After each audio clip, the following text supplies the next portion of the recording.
Heat illness.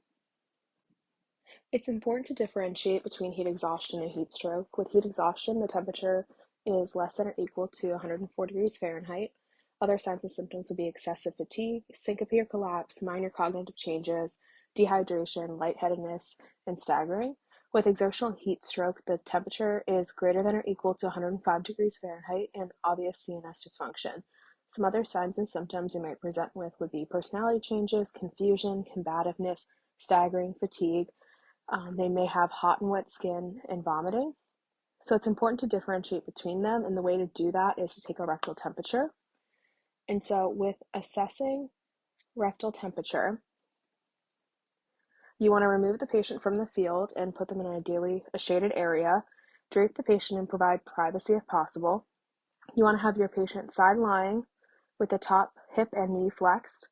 You want to clean the thermistor probe and apply lubricant. And then you want to turn the thermometer on before you insert the probe. And so as you're inserting the probe, you want to insert it 4 inches past the anal sphincter. If you meet any resistance, stop and remove the probe and try again. You can then tape the probe onto the leg or secure it with the shorts. With a longer probe, PowerFlex is great to wrap around the thigh.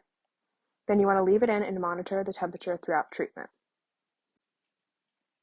After taking a rectal temperature, you then want to go down one of these treatment routes. So with heat exhaustion, you want to move them to a cool shaded area, rehydrate them orally if possible, remove any excess clothing. You want to cool them with ice towels and continuously monitor their vitals. So then with exertional heat stroke, you need to do rapid cooling via cold water immersion and ice in order to cool their temperature down to 102 degrees Fahrenheit. One way that you can do this is the taco method. So with the taco method, you have the person at the head in charge, and you should have them use a towel to hold up the patient's head out of the water.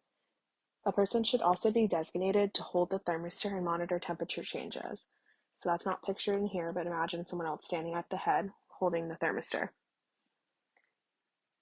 You then want to have water and ice dumped into the tarp on the patient to cover as much of the body as possible, especially the torso. The person at the head, you want to instruct others to hold onto the tarp and shake it to stir the water. You should also be checking to see that the temperature is decreasing about 1 degree Fahrenheit every 3 minutes. Continue to add ice and water as needed. You want to cool until 102 before transporting the athlete.